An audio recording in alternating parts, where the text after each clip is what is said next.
It's on. Well, thank you everybody for coming. I just wanted to, everybody knows I'm Jonas Ruda, and I just want to introduce the artist on behalf of the Donald Mitchell Library, the New Haven Public Library. And so we're just going to, if we have a formal interview, but we'll just ask a few questions of the artists and have them talk about their work a little bit, if you feel like. And who would like to go first? Don Wonderly, Maralyn Adlin, Irene K. Miller, and you're from New Haven, Harrison Street. Yeah. You live in Hampton, right? Yeah. Southbury. And Southbury. I live here in Westville, so. But if you'd like to just talk a little bit about your work, Don, and what you say about. What did I say about abstract, straddle two genres of abstraction. So, and I like what you do, especially the yellow. So, when you say that you straddle between two genres of abstraction, so if you can explain that. Yeah. Contemplative work, landscape, touches on themes of space, time and space. I do. I go through periods like anyone else who's an artist here, perhaps. And if you can't hear me, let me know and I'll speak up. Talk up. Yes, 1, 2. That's it. Here's my mic. We don't have a mic. And a lot of my work, I think, is informed by my career in puppetry and music, which I started out in puppet theater and did 30 years of puppetry and entertaining, and it was primarily Punch and Judy. I was apprenticed with the Bread and Puppet Theater, and that's where I sort of learned the ropes. Did a fair amount of street theater, and just happened to meet painters, a lot of artists, and studied drawing for one semester in Vancouver, where I was traveling around like we were talking about when we were younger. And back in the day, there were free universities, and I'm not going to talk too much about my bio. I see my wife looking at me. Keep it to the art, okay. Anyway, I found that essentially being with the right people fed the juices, my creative juices, and I've never hesitated to paint. Although I didn't study painting formally, I studied drawing, life drawing for one semester, and that was sort of my foundation. Then went on to become a docent at Yale Art Gallery, which really helped inform me. So I guess I can attribute my style to a gentleman, Alfred Tulk, who was a well-known painter in the area way back. He went to the Yale Art Gallery School and graduated in 1913. Believe it or not. Yeah, he was an old friend. I helped him hang shows and watched him work, talk to him, go into his studio. I wasn't a painter at the time. He'd be painting and ask him out, what's going on there? You know, what are you doing there? And he would talk about his work. And that really was the thing that inspired me, having that relationship. So how do I come to this? So there's two other pieces there. One that looks more like the landscape, which is a work I did for a lot of years, not using brushes. I decided not to use brushes on that little piece, but I've done many pieces like that without brushes, using squeegees, pieces of wood, cardboard, anything but a brush. So I'd say my work is informed by impulse. Impulse. I take weeks off from painting, and then I get back to it. You know, I don't follow any particular rule. So that's what I look at. What was the name of the artist that you said graduated? Alfred Tulk, Tulk. T-U-L-K. T-U-L-K. 1913. Yeah, he went to the Armory show, and he would tell me about he'd introduce me to Pollock, and I never knew about de Kooning and Pollock. And his house, he had filled with these abstractions, and semi-realistic too. He did both. He was kind of a Renaissance man. He did wood inlay. He and his wife would go to the Southwest. When I got to stay in his house, he was traveling painting watercolors in the Adobe. If you'd like to see a piece of his work, you're heading to the lobby of the neighborhood music school, Yeah. one of his large. And the North Haven Library has a permanent collection too. Yeah, so he was a cello player too. So I was a musician, I was in the puppets, so it really, it was osmosis in a way, I think, just, being in the right place and meeting the right people is who I attribute my inspiration to. Well, I mentioned that for you to bring your guitar, so we'll ask you to play a little bit later, but we should get the interviews here first. But this is on behalf of the library too. So, and Irene is an artist I've known for a long time around New Haven, connected with people. So, Want me to go next? yeah. All right, well, I started out as a potter, and I've gotten most of my training in creative arts workshop, and it's a very wonderful place in downtown New Haven, which is open to everyone, all ages, and if you can't afford it, they have many scholarships, and I'm here to boost them. It's a wonderful organization, and not far from here. And I started out, I've always been a drawer and a painter and a musher and what have you, but decided that I needed to I really always just loved vessels. So Vessels, so I became a potter and really would still be a potter if my hands had held out. But when you get to a certain point, the arthritis takes over. So It's very intensive on your joints and stuff. Yeah, and so in order to just express myself better with decorating my pottery, I took a printmaking course, which was highly recommended. A wonderful teacher named Barbara Harder, who really taught me to look at composition and color in a way that I had never imagined. And so from there on, I sort of started my own studio, and I work by myself, and I do monotypes, so there's only one of each. Sometimes there are several that look similar, but I try to, and again, this is something I learned through the pottery, I try to make them so that they're reasonably priced, that everybody can afford them. I'm not into thousands of dollars for pieces because I just feel like ordinary people should be able to afford artwork.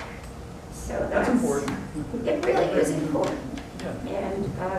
And so I sell quite a bit that way. And I enjoy making it. I just love doing it. So that's all I have to say.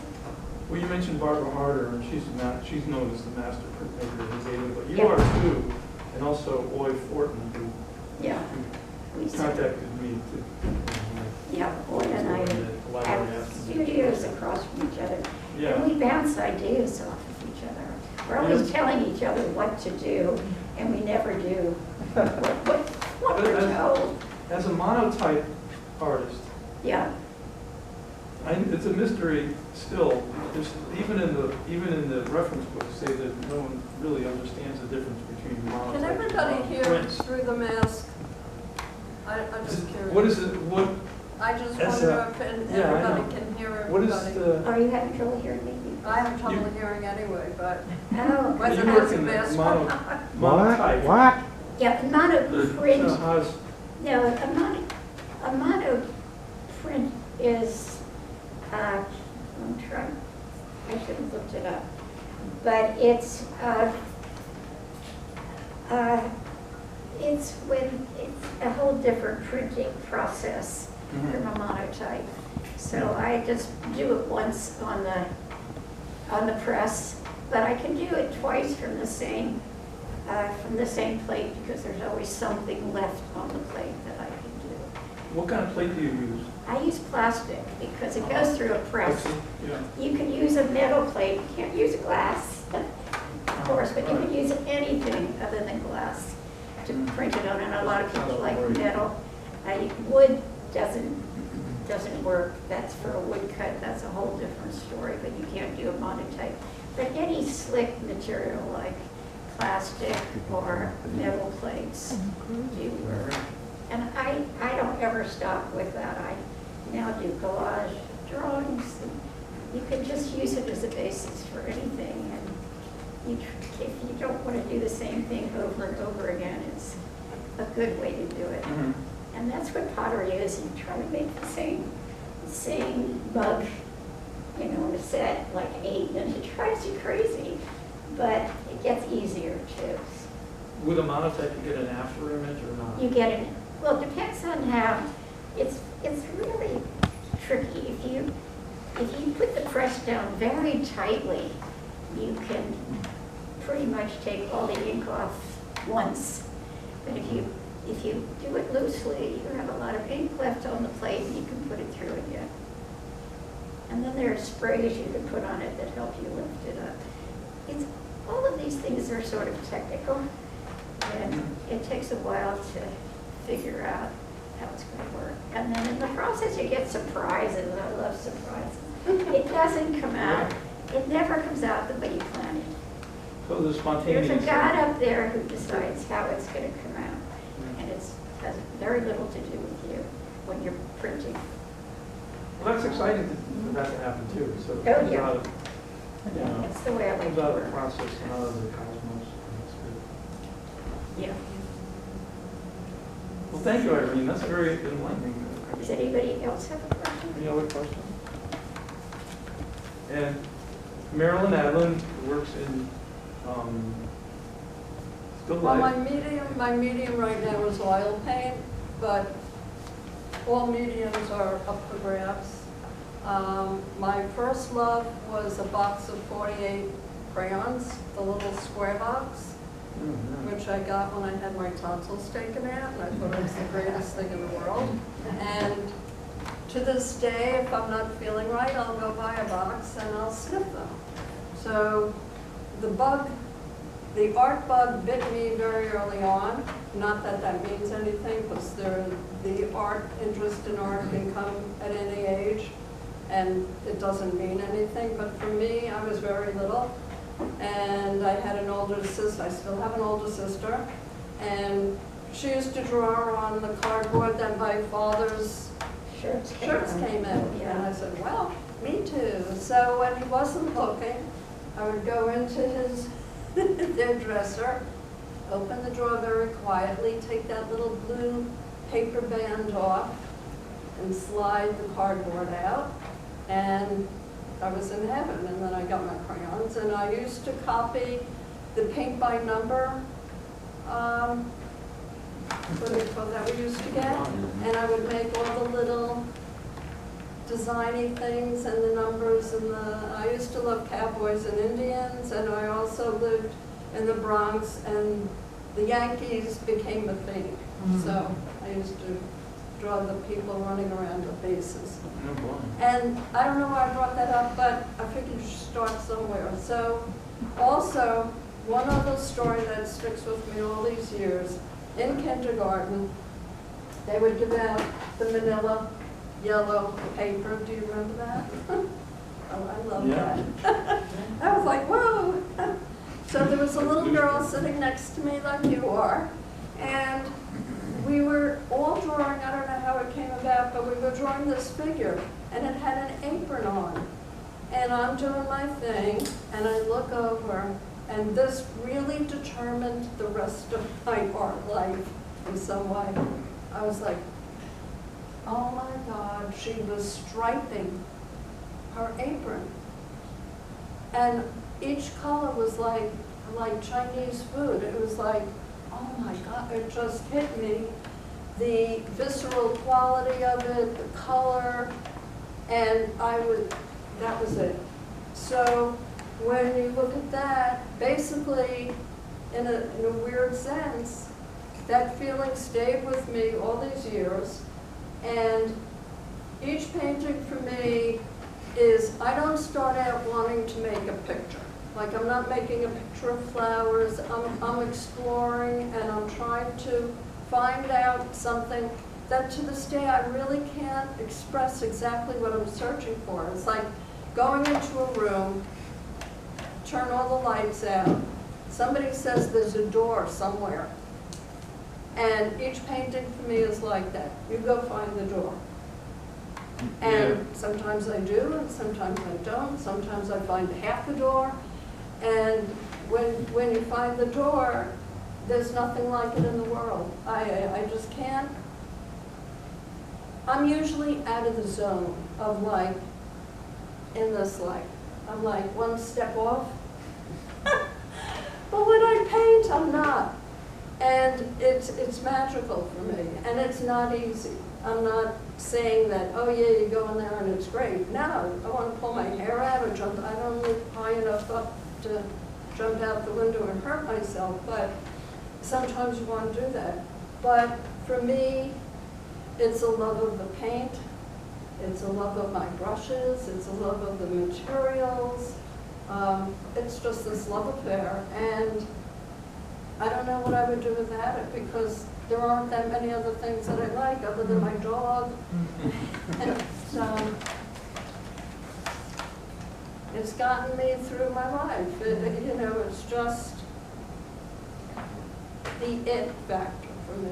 But if you want to ask questions, I'd love to answer them, because I'm better at answering questions. You talk very well. But I think, No questions? well, What? technically, I mean, you have your Yeah, education sure. really, technically, your education really shows very well in your work, but Well, it's my far more education- in terms of your creativity that, like you said, when the lights are out in the room and you're looking for that door, it's like when you open that door, you're looking into, you're creating, your creative process creates opens up another universe. It's like a video Well, game, too. when I say finding the door, there's a unity that I search for. The only way I know a painting is done is when it doesn't sort of bother me anymore. And for me, that's unity. It's like a microcosm of the universe. It's just another way of controlling a situation that exists on a two-dimensional frame, but if it's not unified, people aren't going to really respond to it. It's like we have this thing in our brain that recognizes organization and unity, and you know it when you see it in music and art, and it's not just the visual arts. I think it's in everything, and when it works, it's like a reflection of who we are and what we are, and it's a great feeling, because when you do a paint, certain paintings paint themselves. They just come out, they're easy for some unknown reason. And there are other paintings you want to kill yourself. So, you know, but I'm very persistent, and I won't let it beat me down. So if I'm doing a painting that's giving me, I'm going to use a Yiddish word, because there's no other word that's going to source. If anybody's Jewish. Anyway, What's it the means word? you want to just do that. What's the word again? Source. How do you spell it? What can you do? So, but I'm persistent, and I'll work it and work it and work it. And on occasion, you know, you can just take it so far. It's just, I do have an apartment. They're facing the wall. You know, I don't want to be reminded that I couldn't do it. But this paint, the first painting over there, that was going to go in the garbage.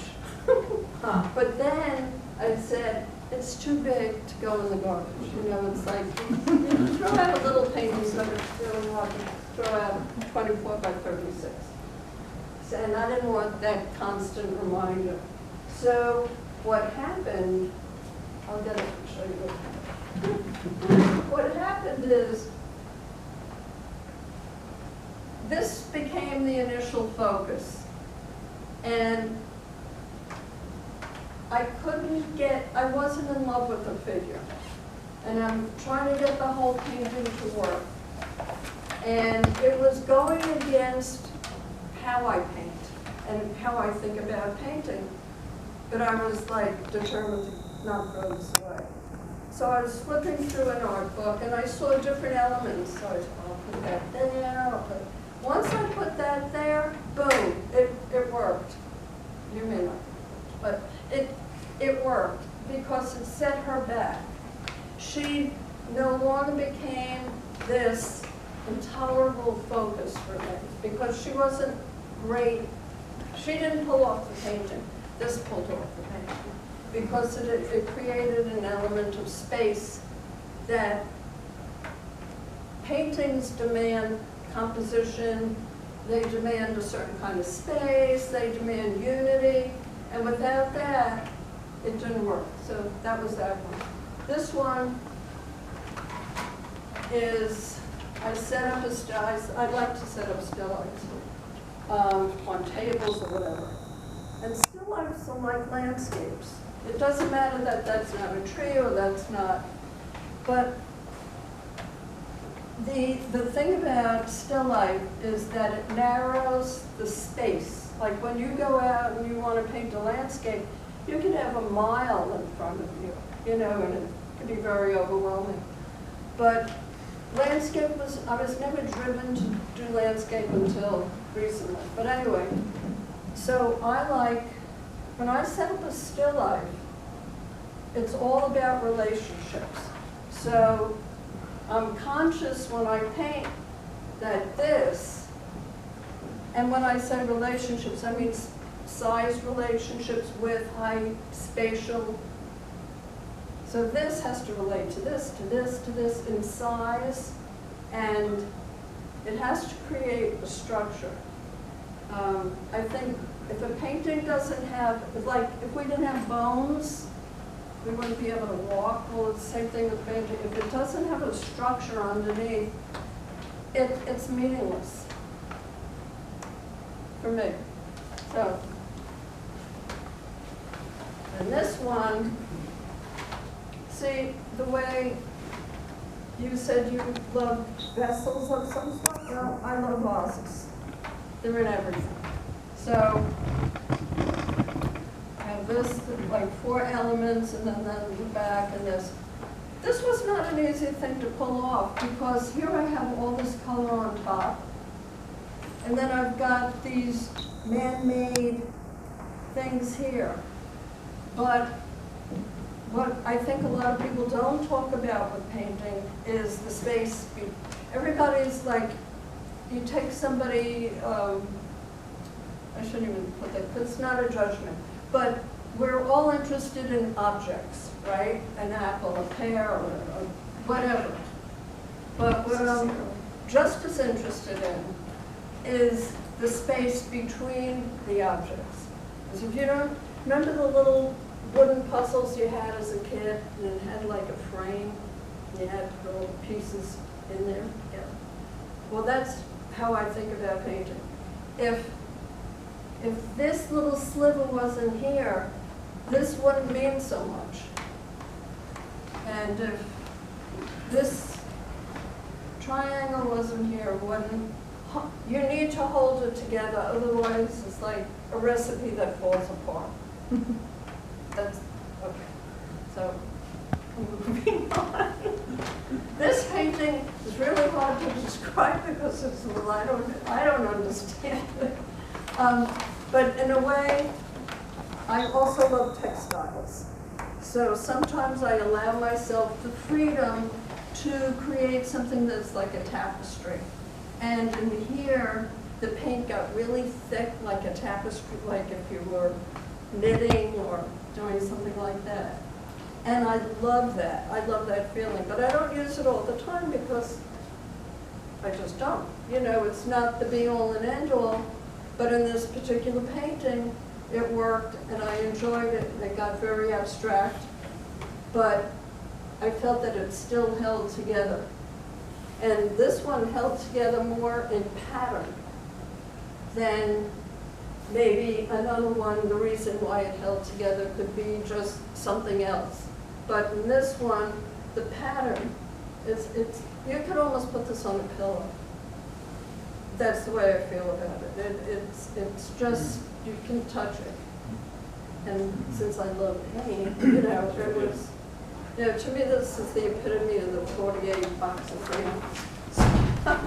But somebody who doesn't like to talk, I just talked a lot. Don't stop now. Well, you were saying a lot of things, though, that actually made me start thinking a little bit about, you said unification and unifying. A word that I always I thought about when I was painting is authenticity. I didn't know what that meant, but I knew it felt right. And there's something about the feeling is through the visual, obviously.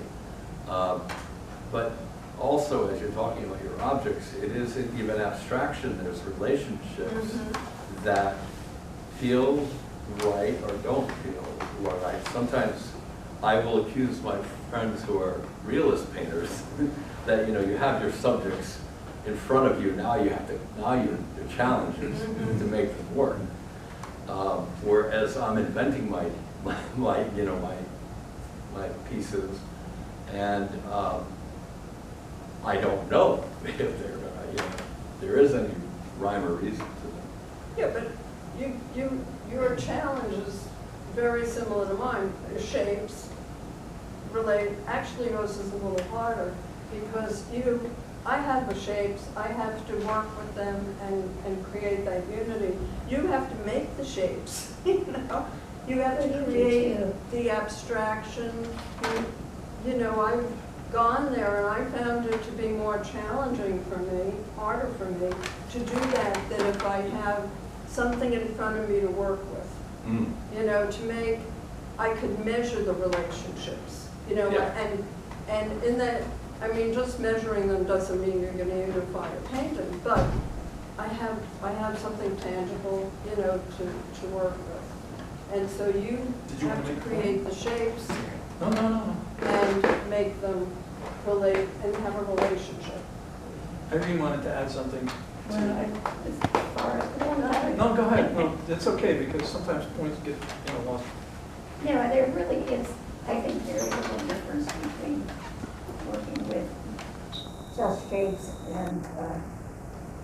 and real items. It's the same idea. It's just Yes, totally it's the same. It could be any. They have to work together. Exactly. Some way or another they have to Yes, fit. it has to. And there's no way There's a tension that exists in a painting. You have the outer frame, and within that frame is just as important as everything else inside of that frame, because what's inside of the frame has to relate to every edge of that Absolutely. canvas or whatever you're working with. It's not just you're going to draw something or paint something and put it in the middle somewhere. You can put it anywhere. But the thing is, where you put it, in a way, I don't know if it's conscious, but it has to relate somehow to something else. It's like one thing can't exist by itself. Like, you need a relationship. How tall is somebody? Well, I don't know unless I stand next to somebody else. And to have, it has to have a relationship. It's like the molecules and the atoms in the universe. But so much If it doesn't create a tension between two things, you're not going to feel it. It's the kind of thing like making a picture that doesn't have that. It's almost like you can peel it off and there's no sense of gravity, there's no sense of tension, there's no sense of structure. So structure to me, I'm not saying that it's conscious when I start doing it, but in painting, I feel it. It's like when I approach the painting, I kind of feel, in a subtle way, what I want. I don't care if it's the vase, the apple, the pear, the